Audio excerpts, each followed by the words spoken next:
यात्रा में आप सभी लोग को अच्छा से मालूम है कि उस यात्रा में मैं अपने 10 दिन घर नहीं गया। मैं अपना देवतुल्य जनता के यहाँ रहा। जो मुझे खाने को मिला मैं खाया, जहाँ मुझे सोने को मिला मैं सोया, मैं अपना रहा। जब मैं ये भी 10 दिन का है कि अगर जो जिला देने का जो नीति और नियम होता है उससे हमारा महाराजगंज कहीं ज्यादा परिपूर्ण है। अब आप बताइए कि अपने ही यहाँ जहाँ 70% आबादी है, शेखपुरा चले जाइए, सीवर चले जाइए, मधेपुरा चले जाइए, अपने ही बिहार में है। अपना महाराजगंज से भी छोटा छोटा जगह 30% छोटा है।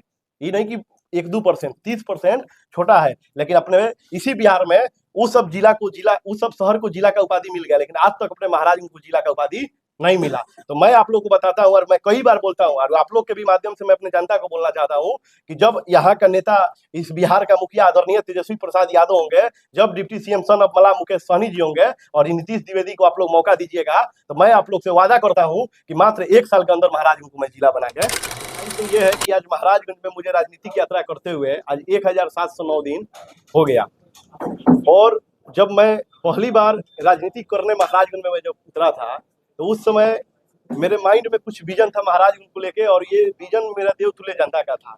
सबसे मेरे महाराजगंज में पहला विजन ये था कि हमारे यहाँ वर्षों से, कई वर्षों से लग रहा है, आज हमारे यहाँ, आज मान लीजिए कि 103 वर्ष से हमारे यहाँ महामानव मोनिया बाबा का मेला लगता है, और उस मेला को राजकीय या राष्ट्रीय कोई सम्मान नहीं मिला था। और वो मेला ऐसा होता है कि मुझे नहीं लगता है कि पूरे बिहार में इस ढंग से और इतना जोश और जुनून से मेला को पूरा समाज के लोग एक साथ मिल के मनाए। तो मैं बोला कि क्यों नहीं, ये मेला तो राजकीय या राष्ट्रीय लायक है। तो मैं पहली बार इसके लिए आवाज उठाया। और सच्चाई तो ये, यहाँ का धन्यवाद मैं देना चाहूंगा कि हमारे जितने भी देवतुल्य जनता है, जिनके हिम्मत से यहाँ का जो भी प्रतिनिधि लोग ने मेला को राजकीय घोषित कर दिया। और मेरा 3-4 मुद्दा है, जिसमें से 4 मुद्दा में से एक मुद्दा मेरा उसी दिन क्लियर हो गया, जिस दिन महामानव मोनिया को राजकीय सम्मान दे दिया गया। फिर उसके बाद मेरा जो मुद्दा हुआ, क्योंकि जब मैं यही महाराजगंज से 12वीं से मैं पढ़ाई किया हूँ, और जब मैं 12वीं के पढ़ाई करने के बाद ना चाहते हुए अपने क्षेत्र, अपने समाज, अपने घर परिवार को छोड़ के मुझे उच्च शिक्षा के लिए अन्य राज्य में जाना पड़ा। ना चाहते हुए जब मैं वहां गया अन्य राज्य में शिक्षा के लिए, तो भाई साहब मैं आप लोग को बताऊं, 20 दिन तक मुझे मन नहीं लग रहा था कि मैं कहाँ आ गया हूँ सबको छोड़ के। मन लग रहा था कि मेरा कुछ उजड़ गया है। तो मुझे बहुत दुख हुआ। फिर मैं पढ़ाई लिखाई अपने हिसाब से जब मैं किया, फिर पढ़ाई लिखाई करने के बाद मैं सोचा कि आखिर में हमारे यहाँ 3 जिला में 80 लाख से ज्यादा आबादी है, लेकिन एक वो सिर्फ मात्र यूनिवर्सिटी है। अगर आप बताइए, वो भी जो यूनिवर्सिटी है, जो विश्वविद्यालय है, वो भी विश्वविद्यालय में टाइम से सेशन नहीं होता है। एक 3 साल का सेशन का 6 साल 7 साल लगता है, और हमारे युवा भाई का करियर खराब होता है। तो मैं कुछ ऐसा क्यों नहीं करूं, क्यों नहीं यूनिवर्सिटी हो। फिर मैं सोचा कि यूनिवर्सिटी बनाता कौन है, यूनिवर्सिटी कौन बनवा सकता है। तब मुझे मालूम चला कि इस देश में, कि लोकतांत्रिक देश है, चाहे नली का विकास हो, चाहे बड़ा से बड़ा देश का विकास हो, तो वो विकास मात्र एक ही आदमी करता है, जिसका नाम है नेता। मैं उसी दिन सोच लिया कि मैं महाराजगंज के आवाज बनूंगा, मैं महाराजगंज के हक हुकूक का बात करूंगा, और मैं महाराजगंज का जो भी 3-4 मुद्दा है, जो जल्द से जल्द हमारे युवाओं के लिए, हमारे माँ बहन के लिए, हमारे चाचा चाची के लिए, सबके लिए ये सही हो, तब मैं, इसीलिए मैं राजनीतिक फील्ड में आया। जब मैं राजनीतिक फील्ड में आया, आज मान लीजिए कि आप सभी लोग को मालूम है, क्योंकि मैं जो भी यात्रा करता हूँ उसमें आप लोग का अहम भूमिका और सहयोग सपोर्ट मेरे पे रहता है। विशेष करके मैं आप लोग को बता दूं कि आप लोग देश के चौथा स्तंभ है, और आप लोग हमारे हर कार्यक्रम में 4 चांद लगाने के लिए आते हैं। सच्चाई ये है कि आपको अच्छा से पता है कि जून महीना में हम लोग एक यात्रा चालू किए थे, जिस यात्रा का नाम था जन आशीर्वाद यात्रा। उस यात्रा में लगभग मैंने 15 दिन तक सभा किए, 50 से अधिक सभा किए, और 1 लाख से अधिक लोगों से मैं रूबरू हुआ। मैं डायरेक्ट मिला, सीधा 1 लाख से अधिक लोगों से मैं क्षेत्र में मिला। जब मैं ये 15 दिन में 50 सभा भी कर लिया, 1 लाख लोगों से भी मिल लिया, फिर भी मैं अपने क्षेत्र के सभी लोगों से आज सभी जगह मैं नहीं पहुंच पाया। फिर मैं और मेरी टीम ने मंथन किया कि आखिर में कुछ ऐसा किया जाए कि सबसे मिला जाए, कम से कम मिला तो जाए। तो फिर हम लोग ने गंभीरता से एक और यात्रा का हम लोग प्लानिंग किए, जिसमें आप ही लोग को बुला के हमने कॉन्फ्रेंस करके फिर बताया, जिस यात्रा का नाम था नव निर्माण यात्रा। वो कोई साधारण यात्रा नहीं था, वो यात्रा भले ही 10 दिन का था, लेकिन उस यात्रा में मैंने 135 किलोमीटर का यात्रा तय किया था, दूरी तय किया था। और उस यात्रा में आप सभी लोग को अच्छा से मालूम है कि उस यात्रा में मैं अपने 10 दिन घर नहीं गया। मैं अपना देवतुल्य जनता के यहाँ रहा। जो मुझे खाने को मिला मैं खाया, जहाँ मुझे सोने को मिला मैं सोया, मैं अपना रहा। जब मैं ये भी 10 दिन का यात्रा किया, इसमें भी मैं 75,000 प्लस लोगों से मैं मिला, लेकिन फिर भी मैं महाराज का पूरा कोना कोना नहीं नाप पाया। फिर उसके बाद मेरी टीम ने बैठ के जब हम लोग एक और किए कि कुछ ऐसा किया जाए कि सबसे हो जाए, तो फिर एक यात्रा मैंने किया, जिस यात्रा का नाम था आपका बेटा आपका गाँव। इस यात्रा 15 से 16 दिन का यात्रा था और इस यात्रा को हम लोग 4 जोन में बाँट दिए थे, जहाँ-जहाँ नहीं गए थे और उसका समापन का अब प्रक्रिया चल रहा है। फिर मैंने जब ये पूरा दिन यात्रा जब कर लिया, तब मैं जनता के बीच जब भाषण देता था, लास्ट में मैं हर यात्रा से पूछता हूँ कि अगर आप लोग, क्योंकि मैं बार-बार बोलता हूँ कि मैं दौड़ रहा हूँ, रास्ता आप लोग को ही बताना है। अगर वास्तव में कुछ नीतीश द्विवेदी को आप लोग बताना और समझाना चाहते हैं, तो प्लीज़ मुझे बताइए। तो सबसे अहम बात लीडर का होता है। मैंने ये जाना कि आखिर में आप लोग कैसा नेता चाहते हैं? आप लोग नेता कैसा चाहते हैं? आप लोग कैसा चाहते हैं कि मेरा लीडर हो? तो कई हमारे युवा साथी, चाहे मेरी माँ-बहन एक ही बात बोलती थी कि देखिए बेटा, ये जो क्षेत्र है, ये जनजागृत क्षेत्र है, यहाँ सबको 2 वक़्त का खाना और पहनने का अच्छा-अच्छा कपड़ा मिलता है। यहाँ नहीं मिलता है, तो सिर्फ़ जितना भी दिल्ली और पटना से सरकारी जितना सिस्टम जो आता है, यहाँ धरातल पे लागू नहीं हो पाता है। तो वो काम कौन करता है? नेता करता है। तो मैं बोला कि आखिर में बताइए कि आप लोग को नेता कैसा चाहिए? तो डायरेक्टली एक ही गो बात बोले, मैं उस दिन ही पसंद आया और मैं उसी उनका पसंद बात को मैं अपने सभा में भी बोलने लगा और उन्होंने डायरेक्टली एक बात बोला कि मुझे नेता ऐसा चाहिए जो हम यहाँ से अगर चुनते हैं उसको, तो वो जाए एकदम बिहार के सदन चाहे दिल्ली के सदन में, तो गर्व से सीना चौड़ा करके मेरा हक और हुकूक का बात करे, और जब सदन में बैठे हुए लोग मेरा हक हुकूक ना दे तो उनके छतिया पे चौहर के छीन के लाके हमारे चरण में देने का काम करे। मुझे ऐसा लीडर चाहिए। मैं बोला अरे वाह, बहुत सुंदर, क्योंकि अपने भोजपुरी में कहावत है, बात एगो बात का कई गो बात होता है। कोई कहता है का नट्टी पे चढ़ रहे हैं, तो वास्तव में थोड़ी वो नट्टी पे चढ़ रहे हैं। भाषा हमारा बलू कैसा है, लेकिन उनका कहने का मतलब है कि जाके मैंने जबरदस्ती उनको ही करके कि नहीं मुझे ये हक चाहिए तो चाहिए, और जाके जबरदस्ती उनको छीन के लेके लाके सामने दे। माने उनका वर्ड बलू का अलग है, लेकिन उनका भावना का कद्र करिए, शब्द पे यहाँ ध्यान नहीं देना है। फिर उसके बाद मैंने ये इसको भी एक मुद्दा बना लिया। फिर उसके बाद एक मुद्दा हुआ जो कि आप सभी लोग को मालूम है कि अगर जो जिला देने का जो नीति और नियम होता है, उससे हमारा महाराजगंज कहीं ज्यादा परिपूर्ण है। अब आप बताइए कि अपने ही यहाँ जहाँ 70% आबादी है, शेखपुरा चले जाइए, सीवर चले जाइए, मधेपुरा चले जाइए, अपने ही बिहार में है। अपना महाराजगंज से भी छोटा छोटा जगह 30% छोटा है, ये नहीं कि 1-2%, 30% छोटा है। लेकिन अपने इसी बिहार में उस सब जिला को जिला, उस सब शहर को जिला का उपाधि मिल गया, लेकिन आज तक अपने महाराजगंज को जिला का उपाधि नहीं मिला। तो मैं आप लोग को बताता हूँ और मैं कई बार बोलता हूँ, और आप लोग के भी माध्यम से मैं अपने जनता को बोलना चाहता हूँ कि जब यहाँ का नेता, इस बिहार का मुखिया आदरणीय तेजस्वी प्रसाद यादव होंगे, जब डिप्टी सीएम सन ऑफ मला मुकेश सहनी जी होंगे और नीतीश द्विवेदी को आप लोग मौका दीजिएगा, तो मैं आप लोग से वादा करता हूँ कि मात्र 1 साल के अंदर महाराजगंज को मैं जिला बना के दिखाऊंगा।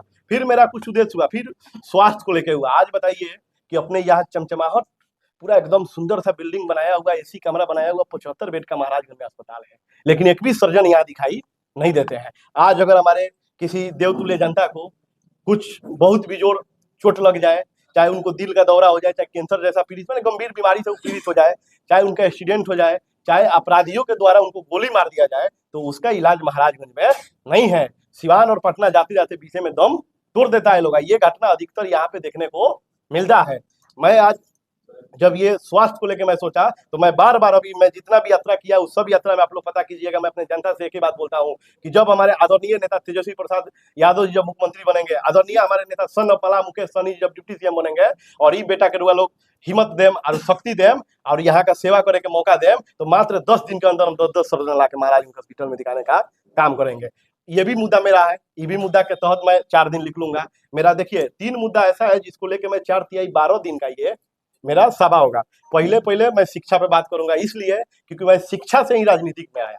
अगर हमको उच्च शिक्षा का यहाँ व्यवस्था हो गया होता, तो मुझे लगता है कि मैं कोई अन्य कार्य करता होगा, राजनीतिक नहीं करता। लेकिन यही हुआ कि मैं उसी दिन सोच लिया कि मैं कुछ भी करना पड़े, चाहे मुझे किसी से लड़ना पड़े या चाहे कुछ भी करना पड़े, लेकिन मैं महाराजगंज में नेता बनूंगा। क्योंकि जब नेता बनूंगा तबे मैं विश्वविद्यालय बनाऊंगा, जब मैं नेता बनूंगा तबे महाराजगंज को मैं जिला बनाऊंगा, जब मैं नेता बनूंगा तो 75 बेड का अस्पताल है, इसमें 10-10 सर्जन देने का काम करेंगे। तो मेरा मेन उद्देश्य ये है कि सबसे पहले महाराजगंज को जिला, फिर दूसरा मेरा सबसे पहले मैं विश्वविद्यालय का मेरा उद्देश्य है, दूसरा मेरा महाराजगंज को जिला, और तीसरा जो मेरा उद्देश्य है स्वास्थ्य का। ये मैं 12 दिन में ये जो यात्रा है इसको मैं समाप्त करूंगा आप लोग के बीच में, क्योंकि मुझे अच्छा से मालूम है कि आप सभी लोग, आप लोग सिवाने, छपरा, महाराजगंज, दरौंदा और भगवानपुर के रहने वाले हैं, या बसंतपुर के रहने वाले हैं, या मलमलिया के रहने वाले हैं। इससे ज्यादा दूर को मुझे नहीं लगता है कि आप लोग आए। आप सच बताइए कि हम सभी लोगों का भाई बहन और हमारे महाराजगंज के देवतुल्य के जनता के बेटा बेटी जब उत्तर प्रदेश में जाता है तो कितना पैसा लगता है, और आप साल का डाटा निकाल लीजिए आप लोग, आप देखिए कि कितना लड़का का एक्सीडेंट हो जाता है। उसमें क्या दोष है? वो विश्वविद्यालय पढ़ने जा रहा था इसलिए उसका एक्सीडेंट हो गया।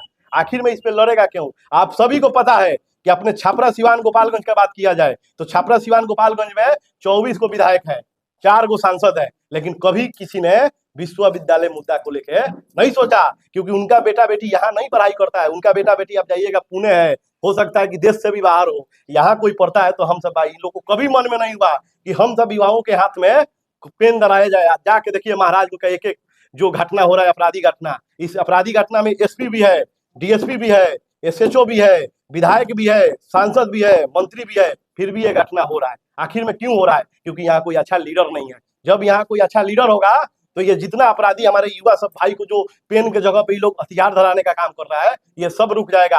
अब मैं अपने महाराजगंज की जनता से मैं यही हाथ जोड़ से अपील करता हूँ कि आप लोग टेंशन मत लीजिए, क्योंकि कहने वाला आदमी बोला है कि भगवान डरते हैं भक्ति से और सरकार डरती है शक्ति से, और नीतीश द्विवेदी का शक्ति है आप लोग। जब आप लोग का साथ होगा तो मैं आप लोग से वादा दिलाता हूँ कि ये मैं जितना भी भाई पेन के जगह पे कुछ और पकड़े हैं हाथ में, ये नहीं पकड़ेंगे।